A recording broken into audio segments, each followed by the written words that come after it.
Hi everyone, my name is Suzanne and I'm a certified personal trainer with over 9 years of experience working with people who have ME/CFS and fibromyalgia. Just like you, I've struggled to find safe yet effective workouts when I was diagnosed with CFS over 14 years ago.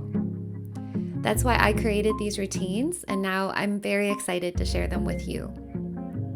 Today's workout is all-seated strength and perfect for all fitness levels and those dealing with mild fatigue. Please avoid this one if you have severe fatigue for now. You'll just need an exercise mat, and if you feel up for it, a set of light weights. We can start with 2 pounds, and if you're stronger, go up to 10 to 12 pounds like I'm showing you. I'll preview each move for you right before we start, and each exercise will be done for 40 seconds with a 20-second rest in between. Most importantly, remember to listen to your body. We are not pushing through fatigue or pain here. Finish up with your nice deep breath while we move on to your next warm-up exercise. We're going to do seated cat-cows here. So to get into position, you want to make sure that you place your hands on the tops of your knees, and you're just going to arch your back and make it into a nice C curve here. You're going to support yourself by straightening those arms and dropping your head down, looking towards your feet. Now go into a reverse direction here, sticking your chest out, pushing your elbows behind you, dropping your head back. Take your arms out to the side now. You're going to reach up and over to stretch out your obliques. Then you're going to slightly turn your torso towards the mat in a bit of a deeper stretch. We're going to switch sides now. Turning your torso and come back to neutral. We are going to jump right into your strength exercises because this is a short workout and I want you to get the most bang for your buck. So go ahead and grab those weights and you're going to pin both of your elbows into your sides here. You're going to swing those arms up, and then at the bottom here, you're going to do a little hinge motion. You want to make sure that you do not drop your arms all the way down to touch your thighs, or you will reduce the time under tension. You really want to create tension this entire time. If you are feeling really fatigued, of course, you can drop those arms down at any point. Make sure you keep your breathing consistent. You're going to inhale as you come up, exhale as you come down, inhale as you go out, exhale as you come in. Well done. I think those biceps are on fire at this point. You are going to go to the mat for the rest of this routine. Aren't you so excited? We're just doing nice, slow bridges here. So you want to place the weight on the top of your hips. And what you're going to do is just lift your glutes slowly up and off the mat.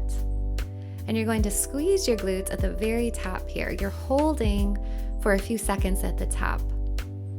When you come down, you don't want to come all the way down to the mat. You want to create tension again.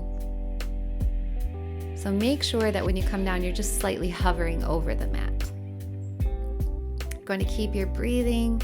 We're working our glutes and our thighs like crazy here. And even your low back, you might notice some tightness in that area. That's a good thing. Excellent. Bring it down. We're going to work your entire core now, but this one is so wonderful for those dealing with fatigue because it's less taxing on the body. So we're going to do these exercises called dead bugs. You want to bring both of your arms straight up above you. Your knees are bent. Take your knees out slightly wider than shoulder widths apart. And you're going to alternate dropping your right leg down with your left arm. Bring it back together. And then drop your left leg down with your right arm. To prevent any pain from happening in your low back, you want to make sure that it is touching the mat the entire time. And that when you bring your knees up, they are slightly above your lower abdominal region. So they're kind of hovering over the bottom of your ribs. Don't forget to breathe. And you made it. Well done. I know those legs are tired at this point. So we are going to go back to the arms. So this one we're working our lats and triceps. You're going to grab those weights and you're going to make sure that both of your hands are facing each other now. And your elbows, as you bring them down, they're going to kind of grace the side of your abs. You don't want your elbows to pop out. Pretend like they're glued to the side of your body as you bring them down. And as you bring those weights down, you're just doing this like little teeny tricep extension. It seems little, but you are going to feel the fire very quickly after a few seconds of this one. This is a great way to work the upper back if you have a lot of neck pain from fibromyalgia. I know that was a big problem area for me for a long time, and I couldn't work my upper back. So if you are like that, this is a wonderful go-to exercise to come back to. So this is the halfway mark for your workout. So I want to make sure that you check in with yourself, see how you are really feeling. If you are more fatigued at this point than before you started, I want you to stop the video here and come back and finish this one later on when you're feeling better. Otherwise, come join me for round 2. We are going back into those bridges. This time you can drop both of the 3 weights. You don't need them. And you're going to do a high stationary bridge, so you're not going to drop the glutes down at any point here. You're going to take your knees out wide, and you're going to use your arms to stay up high. You're going to do little butterfly knee taps here. You're going to tap your knees in and then push them out. So this is working the side of your glutes. It's working your inner thighs, your low back, even your lower abs. The key is to go very slow here and create your own resistance. Try to touch those knees together. I know it can be hard, but that's the end goal. You can work up to it. Well done. Bring it down now and rest.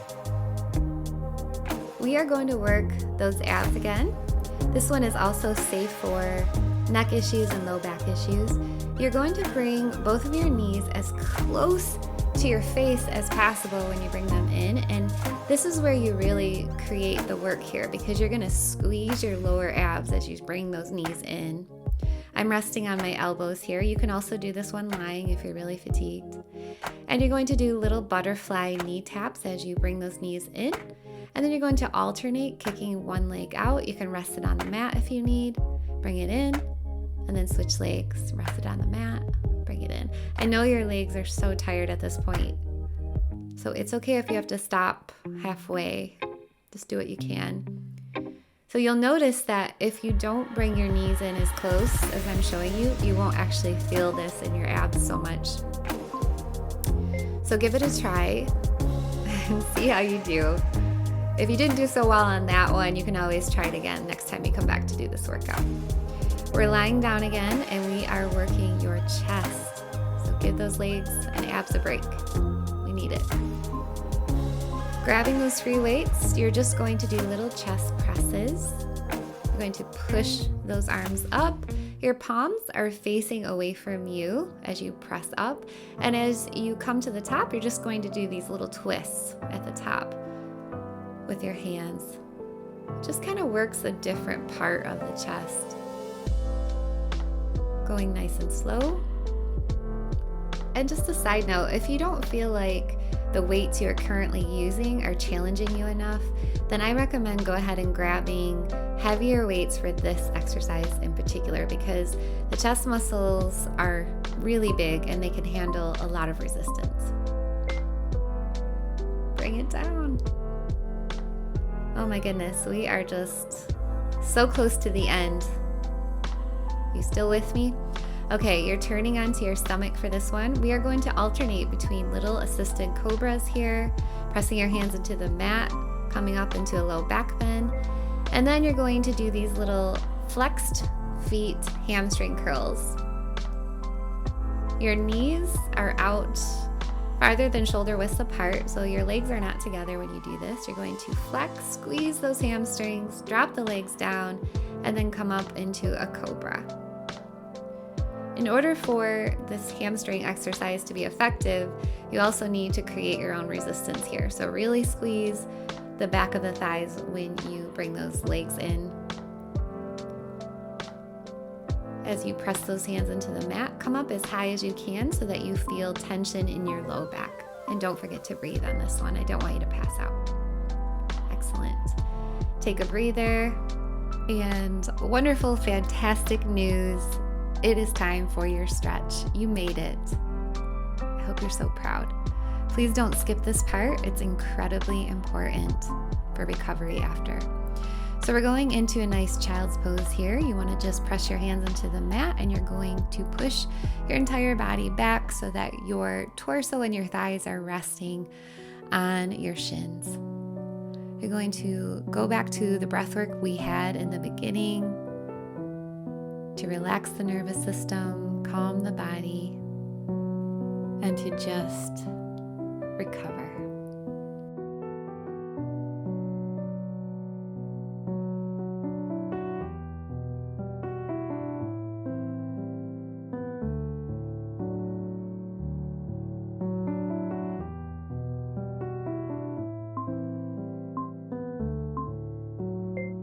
And I know we want to stay here forever, but we need to move on to the next stretch.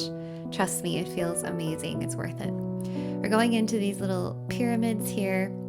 You are going to try to press your heels into the mat, but if you can't, you can also do little pedal pushers up at the top. And you want to make sure you have a good grip on that mat. Don't want to slip and slide.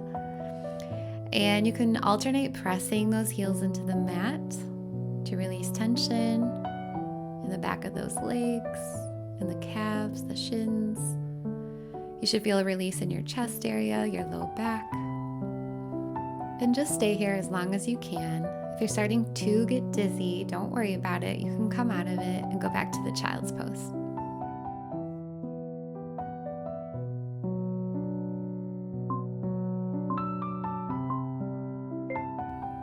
Excellent. Coming to seated now, we're going to do a feel-good butterfly stretch. If this one is challenging for you in the beginning, don't worry, that's normal.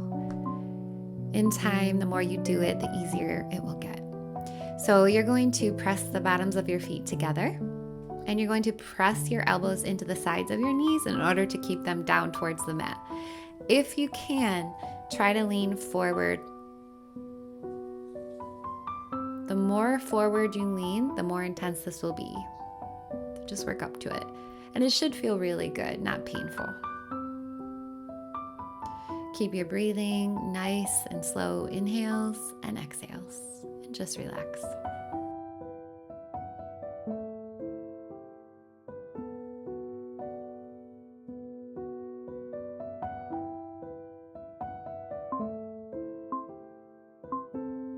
Coming out of it now.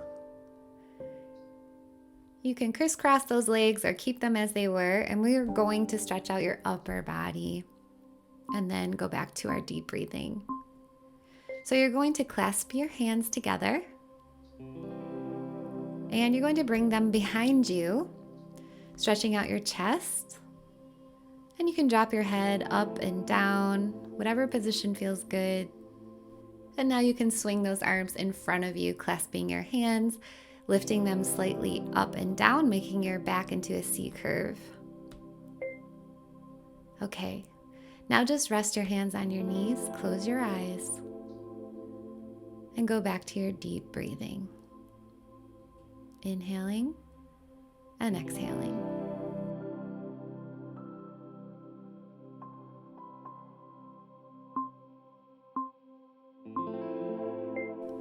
And that was it for today's workout. Well done. I hope you feel proud.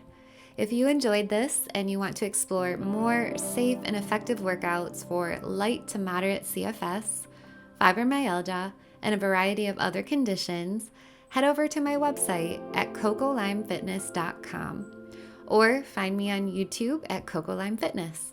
I have so many more routines waiting for you. I hope you have an energetic, stress-free, pain-free day. Take care.